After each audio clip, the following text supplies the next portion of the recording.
diretso na tayo sa bato na ginawa nating fulcrum point or bench marker. Ito siyang bato na ito. Kaya, diretso tayo. May tinatawag siya na bilog. Yan. Okay? Then, may maliit na bilog sa gitna. Okay. Ang tawag natin ito is excellent surface terrain marker para sa fulcrum point. Ibig sabihin, may dig site na may item. Nasa top. Okay. Nasa top ng big boulder marker. Okay. So, ito yung malaking bato. Okay. Ngayon, so, ang meaning nito explain ko sa inyo. Pag ito, masisidlan ng tubig. May tubig na, Brad? Okay. Masisidlan ng tubig. Ibig sabihin nito, water element, masisidlan ng tubig. Okay? Kara. Oh, kana lang. Okay. Dito. Sige, sisilan mo na tubig. Hindi ba mayab mo gawas. Sunod no. Okay. Yan no. May tubig siya. Hindi siya muawas, buddies. Yan. So ngayon, pag masisidlan ng tubig, that means bench marker siya or fulcrum point siya sa norte. Ibig sabihin taga dyan siya. Huwag mo siyang galawin kasi ang item ay nandun sa south. Yan, kompas tayo. Dito magamit natin ang kompas. Tinatawag natin ito na 159 pattern. So, 180 degrees south, baka simot north. Okay, kaya tayo may water element. Okay? Tubig. Okay. Doon naman sa south, doon ang dig site natin. Okay. So, kailan magsukat tayo dito ng code 9. Okay. 3 yards sa itong sukat. Bro, ito bro. Mitrosan.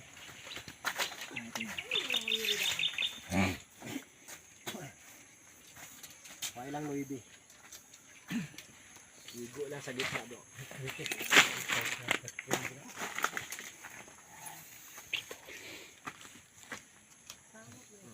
Luibi. Ito. Galing dyan sa water element, 9 feet ito. Tataba dito sa dig site natin. 9 feet. Yan ang dig. Ayan. Okay? Klaro? So, dahil nakasouth tayo. So, ang alignment is north-south. Okay. Sige, thank you, Brother Richard. Okay. Ngayon, kung titingnan natin ba, ito na dis nahukay na. Pinakita namin na nahukay na para makikita nyo na standard talaga yan. Tinatawag natin na 5 feet by 5 feet ang dig site. 5 feet square, 5 feet doon, 5 feet lahat. Okay. Sarado. Okay. So, ngayon, ano tumambad? Yan, buddies. Itong tinatawag natin na tri-stone. Yan. Tatlong bato. Naka-triangle. No? May lock pa sa gilid. Okay. Ngayon, ang orientation naman, north-south tayo, no? Sa cross line. East-west yan, no? Sa east side, buddies, makikita natin, yan. Ang bato or big boulder marker na naka-wall type. Ibig sabihin, wall, boundary. Huwag ka nang lalabas. Papasok ka dito sa kwarto. Okay? So, yan ang wall sa east side do benta. So, ibig sabihin, west side ang wall natin. Okay. Dapat ma-confirm na ang dig site natin ay may metal element. Ito na. Ito. Ayan. Hindi ka dito, Black Pantong. Makikita natin, kung anong makita sa taas, makikita din sa baba. Ayan. Wall din siya. Pero sabi ko, metal element. Ito yung formation ng metal element, buddies. Yan. Pero, may dalawang mata, saka nakanganga ang mouth. Okay? Okay lang bro. Okay. Ibig sabihin, opening. Open here. Ganun ba? Nga. Open. Go down. Pag i-open mong mouth mo, kakain ka, diretso yan. Diyan na mismo ang item sa ilalim. So yan, metal element. May wall sa east, may wall sa west. Di naka-tri-stone. Alam nyo ba, ang tri-stone? Yan. Ibig sabihin yan, center. Sentro. Tapos may tatlong hole pa yan. Bakit malaki yan, Chris? Ang mga bato, ay itong tinatawag natin na boulder blockage. 1 foot pa lang, lumabas na ang boulder. Para sa mga walang alam, madiscourage na. Laki ng bato niyan. Paano yan i-pull out? No? Paano natin kukunin? Simple. Simple, very simple. Team blasting. Oh, team blasting is the best. Pwede mong blastingin, pwede mong i-chain block, pwede yung manumanuhin yan. Madali yung i-chain block. Ang liit naman ito Ang hukay nga ng Sumifro may 300 feet sila na drill may mga damit ng tao sa ilalim, may uniform ng Hapon, di ba, brother? 300 feet imagine. Ngayon hindi kayo maniwala na may malalim. Sumifro mismo dito. Sumifro company, yan, nag-drilling. Well, hindi pa naiabot ang tubig sa 300 feet dahil bundok Okay? So, that means more than 300 feet pa ang target. Ano naman gagawin ng mga uniform ng Hapon sa 300 feet? Sa hukay. Okay, that means malalim yun. Bunker ang tinira. Ito naman sa atin, tignan lang natin na maliit ang detection. O, kahit anong detector nyo, basta alam nyo lang gumamit na malalaman nyo. Yan, Yan. Naka-letter Y. So, here, within this spot, ang mouth dyan, opening. Yan, nearby, here. Here is the deposit. Okay, yan. So, ngayon, ito na buddies. Okay. So, ngayon, baka sabihin nyo, bato lang yan. O, bato lang talaga. Dahil, alam naman natin ng mga Hapon, kung anong available materials, ayun ang ginagamit nila na marker. No? Okay. Ito. Surface trail marker, balik tayo. May heart to dito. So, ang heart is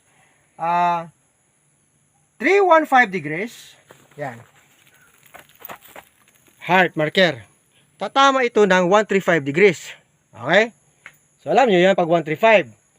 Pag 315 ka, matibay yan. Pag 135, yun, maganda yung hukayan yan. Heart ito, buddies. Ito.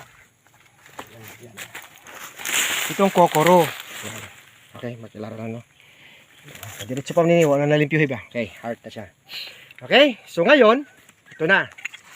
Mayroon ba talagang hidden trail marker na yung hindi bato? Mayroon. Okay. Para maniwala kayo na talagang may inilagay ang tao dyan, Hapon or Pinoy ang inutusan, na talagang man-made, ito ang ipakita natin. Okay. Balik tayo dito, Black Button. Sinabi ko kanina, kung anong makita mo sa taas, ay makita mo din sa baba. Okay, limpyuhan na to.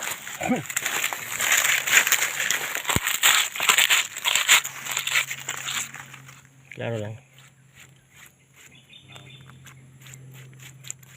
Okay, yan. Bilog na may hole.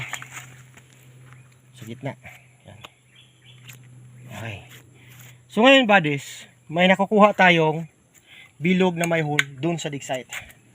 Okay, papakita natin sa south. Ito ang tinatawag natin na mud ball. Hinahita namin kasi madali itong mabasag. Yan. Ito yung bilog na may hole sa gitna. Yan. Perfect yan, buddies. Pakisukat ko na, bro, para makita nila ang kadako. Yan. Diba? Halos magkapareha. May hole sa gitna. Ito naman siya may hole sa gitna. Okay. Okay. 2 inches ang diameter niya. Yan. 2 inches. Yan. Okay. Thank you, bro. So, ito siya. Hole. Ito hole.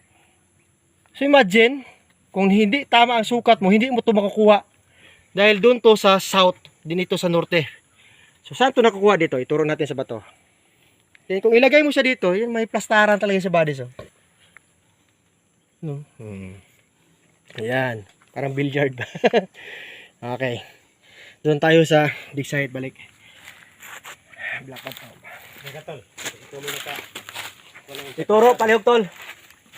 Saan mo nakuha? Baka sabihin na ng buot-buot si Chris ba? Dili. Ito ang digger natin sa team blasting na pinakamatibay. Ituturo niya saan niya nakuha. Tandaan lang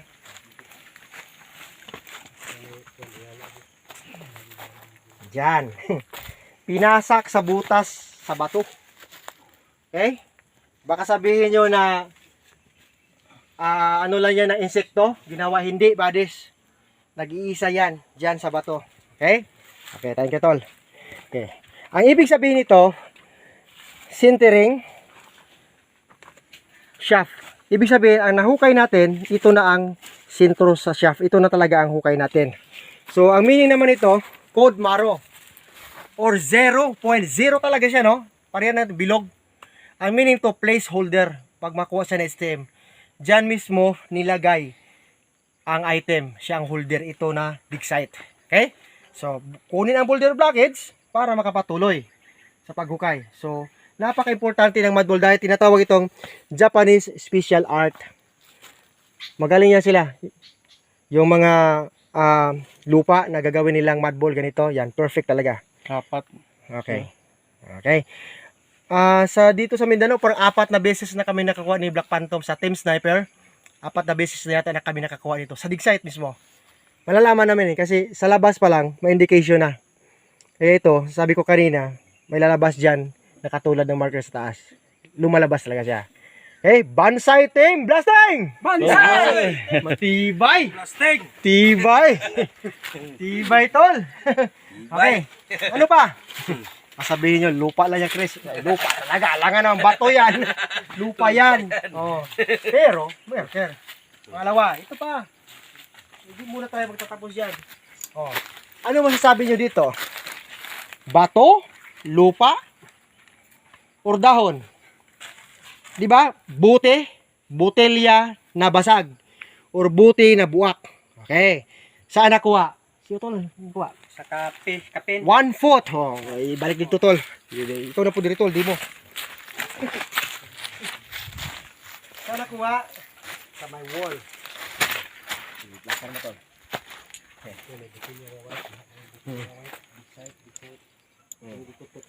Diyan. Okay, malapit sa sentro ng dalawang wall. Diyan nakuha sa 1 foot ang bote. Kakabadis, hindi to basurahan dito. Dahil farm ito. Yan oh, may mga corn, may mga mais. So, ibig sabihin, hindi nagalaw ang lupa. Okay, salamat tol. Yan ang bote. Ang bote naman to, tingnan natin, puti. Colorless. Pero naka-code 5 yan. Yan. Ibig sabihin ito, warning sign lang ito ng possible poison gas. Pero, shaft na talaga siya. Nasa dig site na. Normal lang yung pollution bodies. Kaya nga, dapat malawak ang hukay natin para okay ang air ventilation. Hindi tayo mahirapan huminga. Sa paglalalim na, pwede tayo maglagay ng blower or maglagay ng uling para ma-neutralize natin ang poison. Okay. So na, itong buti ha. So, talagang man-made. Okay. Lagay natin dyan. Doon naman tayo sa mga bato na STM dahil ang mga Hapon ay gumagamit talaga ng bato. Okay na yung tri-stone or 3 bato. Ito ang maganda pares. Tingnan nyo. Kung nag-study kayo ng geology ba yun? Nag-study ng lupa, no? Geologist. Okay. Ang normal layering, example, mag limestone. Limestone talaga lahat yan. Bato pa, halos pare. Pero ito, pag tingnan mo, ang bato, iba-iba ng figure. Sa gilid ito ng mga malaking bato. Ito unahin natin. Ang tawag nito, yan. Dot. Okay, sukat yan eh. May sukat yan. Ito naman, okay, sukat. Okay, dos pa rin, no? Dos. 2 inches. Pareha siya ng mud ball. Okay, ito siya. Okay, hindi siya rectangular. Pero ang tawag nito, yan, pagkatingin man ay ganun. Ang tawag nito, yan, enclosure, dig site enclosure. Pag makakuha ka ng perfect na ganito, ibig sabihin natamaan mo ang tamang shaft. Nasa tamang dig site, nasa tamang hukay ka patungo sa item. Kaya nga may sukat eh. 1, 2. Kung bad list to, 1, 2, 6. Okay. 2 siya eh. 2 yards equals to 6. So, 6 feet, babantayan mo naman. Anong makikita mo? Yan ang tinatawag natin coordinate markers. Okay. Ano pa? Heart. Yan ang heart natin. Na mayroon pang tumoy-tumoy. Okay. Yan ang kukuro bodies. Okay. So ito siya. Yan. Mga broken stone. Ito. Itong tawag natin na 1 item. 1. Binary ito ha. 1 item. Okay. Isang item. 1 item. Binary code. 1, 0. Okay. Yan na siya. Pero cutted yan. Okay. Yan. Mga very relevant markers ang nililisan natin. Ano. Okay. Yan.